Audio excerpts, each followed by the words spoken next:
আসসালামু আলাইকুম। আউযু বিল্লাহি মিনাশ শাইতানির রাজিম। বিসমিল্লাহির রহমানির রহিম। নাহমাদুহু ওয়া নুসাল্লি আলা রাসূলিল কারীম, আম্মা বা'দ। ফাকাদ ক্বালা আল্লাহু তাবারাকা ওয়া তাআলা ফি কালামিহিল মাজিদ ওয়া ফি ফুরকানিহিল হামিদ। ইয়া আইয়ুহাল্লাযীনা আমানু সাল্লু আলাইহি ওয়া সাল্লিমু তাসলিমা। আল্লাহুম্মা সাল্লি আলা মুহাম্মাদিন নাবিয়্যিল উম্মি ওয়া আলা আলিহি ওয়া আসহাবিহি ওয়া সাল্লাম তাসলিমা। আলহামদুলিল্লাহ, সমস্ত প্রশংসা মহান আল্লাহর। আল্লাহ সুবহানাহু ওয়া তাআলা আমাদেরকে অতি ভালোবেসে মুসলমানের ঘরে পাঠিয়েছেন।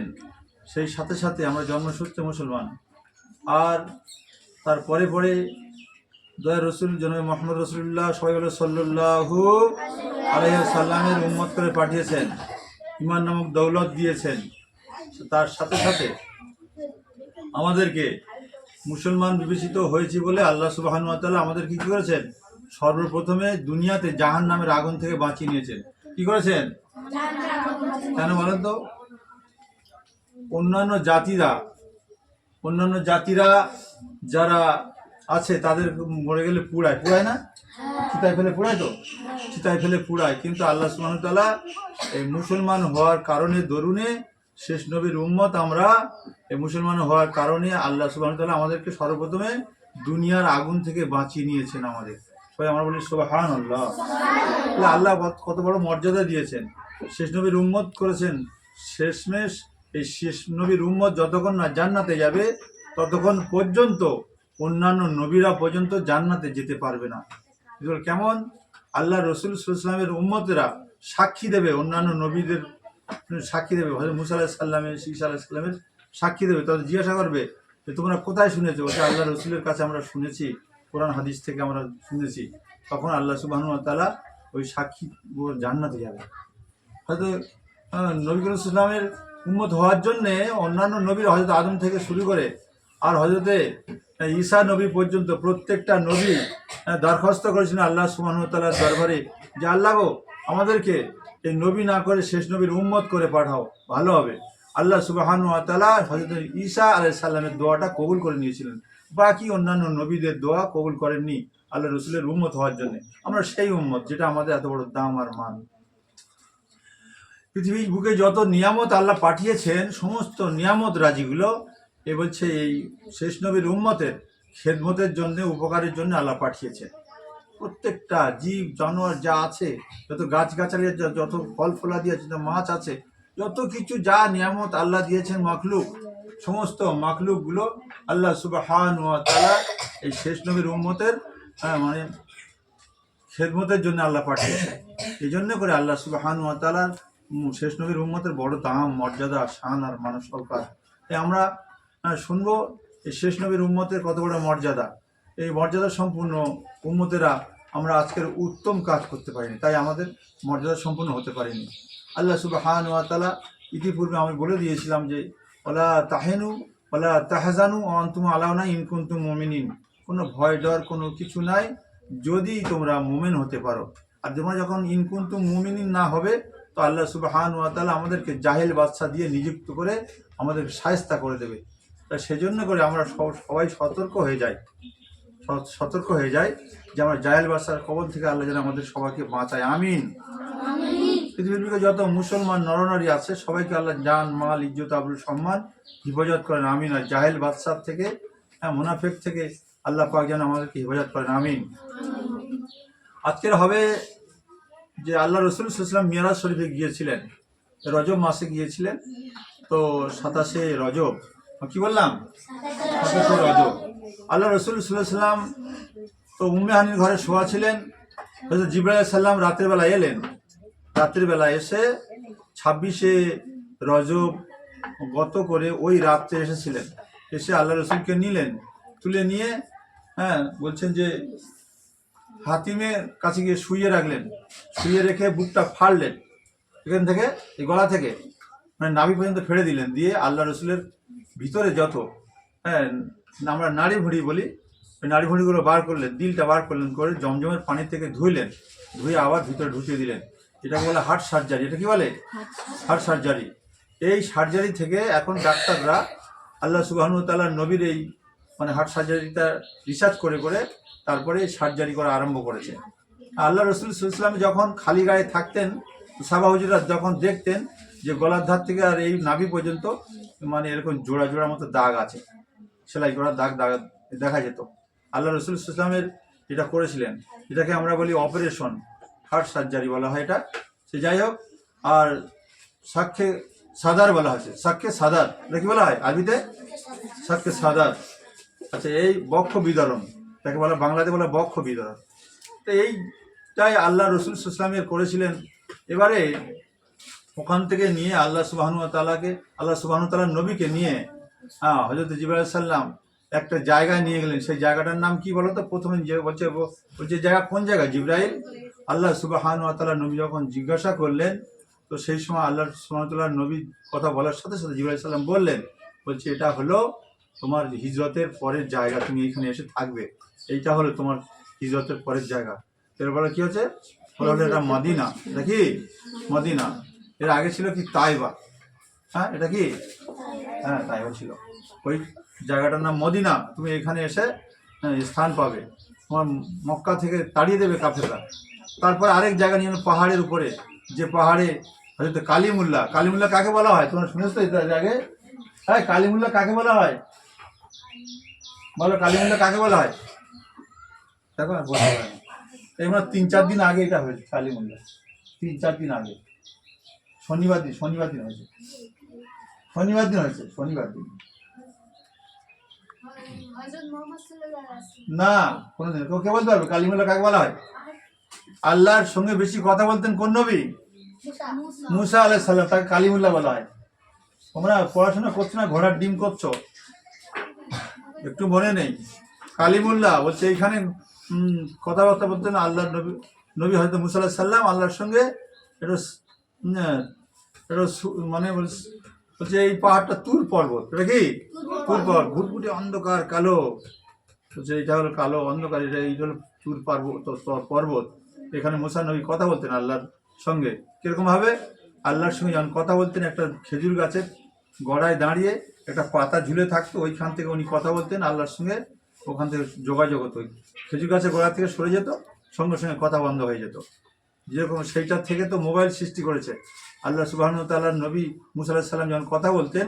তো এইটা কোরআনে কোট করা আছে, এই কোটটা দেখে রিসার্চ করে করে এখান থেকে মোবাইল সৃষ্টি করেছে, না তো কোথায় পাবে মোবাইল? আল্লাহ রসুলকে ওখান থেকে নিয়ে গেলেন জেরুজালেমে। কোথায় গেল? জেরুজালেমে, যেখানে বর্তমানে ফিলিস্তিনের বুকে, ওই জেরুজালেমে ওইখানে গেলেন। এটাকে কি বলা হয় বলো তো? ওই মসজিদের নাম কি? আল আকসা মসজিদ। ওই আল আকসা মসজিদে কি আল্লাহ রসুল সাল্লাল্লাহু আলাইহি ওয়াসাল্লাম নামাজ পড়ালেন 2 রাকাত। কয় রাকাত নামাজ পড়ালেন? 2 রাকাত। হয়তো আদম আলাইহিস সালাম বলছেন আমি সর্বপ্রথম নবী, বেহেশতে ছিলাম, আমি ইমামতি করব। ঈসা আলাইহিস সালাম মনে হচ্ছেন যে আমার আব্বা নবী ছিলেন, আমি তার ছেলে, আমিও ইমামতি করব। মুহাম্মদ আলাইহিস সালাম তারপরে এক এক করে সমস্ত নবী নবী নবী করে করে করে করে শেষ নবী পর্যন্ত এলো। আল্লাহ রসুলকে দাঁড় করালেন, আল্লাহ রসুল সেখানে নামাজ পড়ালেন। ইমামুল আম্বিয়া, আল্লাহ রসুল কি হলেন? ইমামুল আম্বিয়া, সমস্ত আম্বিয়াদের নবী এবং ইমাম।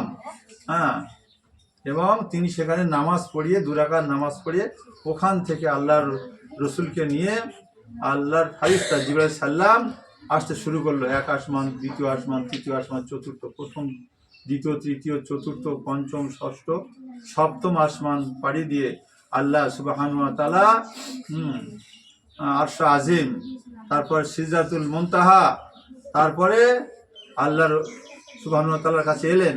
এসে সামনাসামনি বসে কথাবার্তা হলো। সেখানে আল্লাহ সুবহানাহু ওয়া তাআলার কাছে কথাবার্তা হয়ে 50 ওয়াক্ত নামাজ নিয়ে ফিরছেন। এমন তো সময় আসতে ঘুমানোর কথা হচ্ছে না? হ্যাঁ, 50 ওয়াক্ত নামাজ তোমাদের, হ্যাঁ, আমাদের সকলের, যারা শুনছি, যারা শুনবো, আমাদের সকলের জন্য, সারা পৃথিবীর মানব জাতির জন্য 50 ওয়াক্ত নামাজ নিয়ে আল্লাহ রসুল ফিরছেন। প্রতিমধ্যে মুসা আলাইহিস সালামের সঙ্গে দেখা, বলছে কি ব্যাপার, কি দিয়েছে আল্লাহ তোমার? আল্লাহ সুবহানাহু ওয়া তাআলা 50 ওয়াক্ত নামাজ দিয়েছে। বলছে আমার কমরা পড়তে পারি না, তুমি পারবে? কমজন উম্মত হবে তোমার, ফিরিয়ে যাও। এই করে 5 বার 5 ওয়াক্ত 5 ওয়াক্ত 5 ওয়াক্ত করতে করতে করতে করতে 9 বার গেছেন। তাহলে 9 বার যদি যায় 5 ওয়াক্ত করে কেটে নিলে কত নামাজ কাটা যাবে? 45 না? এই 5 9 45 ওয়াক্ত নামাজ আল্লাহ সুবহানাহু ওয়া তাআলা কেটে নিলেন। বলছে তাহলে আরেকবার যাও, বলছে না, এবার গেলে যদি কেটে নেয় তাহলে আমারও লজ্জাও করে, আমি যাব না। আর যদি কেটে নিতে আমাদের নামাজ পড়তে হতো না, খুব ভালো হতো, বলো? খুব ভালো হতো না? খুব ভালো হতো। হ্যাঁ, অনেকেই বেঁচে যেত যে জীবনের নামাজ পড়তে হতো না। হ্যাঁ, সেজন্য করে আল্লাহ সুবহানাহু ওয়া তাআলার কাছে আর যায়নি। এই নামাজটা আমাদের আছে বলে আল্লাহ সুবহানাহু ওয়া তাআলার সঙ্গে কথা হচ্ছে। আল্লাহ সুবহানাহু ওয়া তাআলার সঙ্গে নামাজটা হলো মিরাজ। আল্লাহ সুবহানাহু ওয়া তাআলার নবী যখন মেরাজ ফের গেছেন, কি বলছে, কি ব্যাপার? বলছে আমি আপনার সঙ্গে কথাবার্তা করলাম, মেরাজ করলাম, দেখা সাক্ষাৎ করলাম, এবং আমার উম্মতের কাছে গিয়ে যখন আমি দাঁড়াবো বা পৌঁছাবো, তখন যদি বলে যে আমাদের মিরাজ কি হবে, তখন আল্লাহ সুবহানাহু ওয়া তাআলা বললেন যে যখন তারা নামাজে দাঁড়াবে, তখন নামাজে দাঁড়িয়ে সিজদা দেবে, আমি আল্লাহ সুবহানাহু ওয়া তাআলা নিজে গিয়ে তোমার উম্মতানিদের, আমার বান্দা বান্দীদের কাছে আমি নিজে গিয়ে দেখা সাক্ষাৎ করে মিরাজ করে আসবো। তাহলে এর থেকে সুবহানাল্লাহ বলা যাবে না? তাহলে এইটা আমাদের বড় পাওনা না? বড় পাওনা না? বড় পাওনা। এবারে 5 ওয়াক্ত নামাজ পড়লে কি হবে? আল্লাহ সুবহানাহু ওয়া তাআলা বললেন 50 ওয়াক্তের সওয়াব আমি আল্লাহ তোমার উম্মতানিদের, আমার বান্দা বান্দীদের আমি আল্লাহ দেবো। সুবহানাল্লাহ। তাহলে বড় দেখি এই নামাজ আমরা ছাড়বো কেন? আল্লাহ সুবহানাহু ওয়া তাআলা আমাদেরকে এত বড় অফার দিয়েছেন, 5 ওয়াক্ত নামাজ পড়লে 50 ওয়াক্তের সওয়াব দেবেন। শুধু তাই নয়, আল্লাহ সুবহানাহু ওয়া তাআলার সঙ্গে কথাবার্তা হবে, আল্লাহ নিজে এসে মিরাজ করে যাবেন। তাহলে বলো দেখি আজ আমাদের মধ্যে নামাজ নাই, কালাম নাই, আমরা কত দূরে পৌঁছে গেছি। আচ্ছা, তারপরে তো গেল আল্লাহ নবী সাল্লাল্লাহু আলাইহি সাল্লাম। আল্লাহ নবী সাল্লাল্লাহু আলাইহি সাল্লাম আমাদের এই প্রত্যেকটা মানব জাতির জন্য কল্যাণকর। মানব জাতির জন্য কি কল্যাণকর? এই মানব জাতির জন্য কল্যাণকর সেই নবীকে আমরা চিনতে পারলাম না। নবী আমাদের জন্য কি সাফায়াতকারী, নবী আমাদের জন্য পরপরের সাফিনা, পরপরের কি সাফিনা। সাফিনা মানে নৌকা। নৌকায় করে যেরকম মাঝি প্যাসেঞ্জারগুলো নিয়ে উপর পরে পৌঁছে দিয়ে আসে, আল্লাহ নবী সাল্লাল্লাহু আলাইহি ওয়াসাল্লাম সাফিনা প্রত্যেকটা গুনাহগার উম্মতের জন্য আল্লাহ সুবহানাহু ওয়া তাআলার দরবারে কাঁদতে থাকবেন। আল্লাহ সুবহানাহু ওয়া তাআলার দরবারে যখন কাঁদতে থাকবে, সমস্ত উম্মতরা পেরেশান থাকবে, পেরেশান থাকবে। সবাই বলবে ইয়া নফসি, ইয়া নফসি। এমনকি আদম আলাইহিস সালাম থেকে হযরত ঈসা নবী পর্যন্ত প্রত্যেকটা নবী ইয়া নফসি, ইয়া নফসি, আমার উপায় কি হবে, হে আল্লাহ আমার উপায় কি হবে।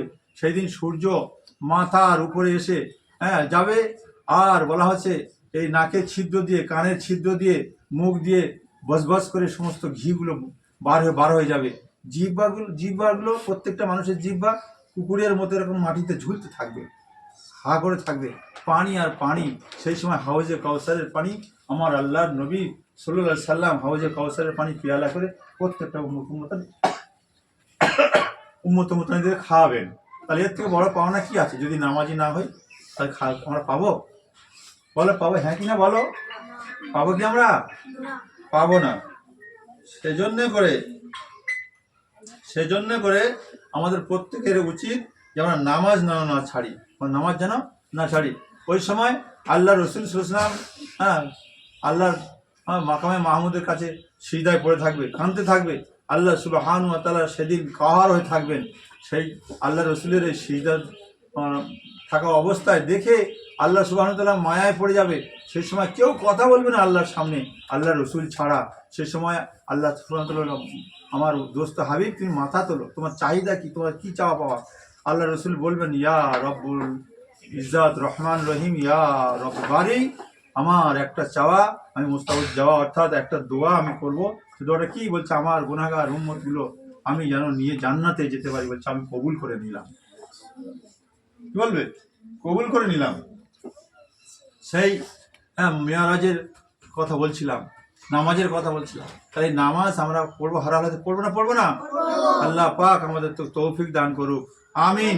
দূরে কাছে যারা আমরা শুনবো ইউটিউবের মাধ্যমে, আর আমরা একটু সাবস্ক্রাইব করে দেবো আগামী ভিডিও করার জন্যে, এবং আমরা বেশি বেশি করে শেয়ার করবো, একটু লাইক দেবো। দিলে আমরা কী করবো, এই ভিডিওটা আপনাদের কাছে পৌঁছে যাবে, আর আপনারা দিনের কাজ করবেন আল্লাহ এবং আল্লাহ রসুলের ভালোবাসায়, জান্নাত পাওয়ার আশায় আল্লাহ সুবহানাহু ওয়া তাআলার দিকে লক্ষ্য করে একটা সাবস্ক্রাইব করবেন। আসসালামু আলাইকুম।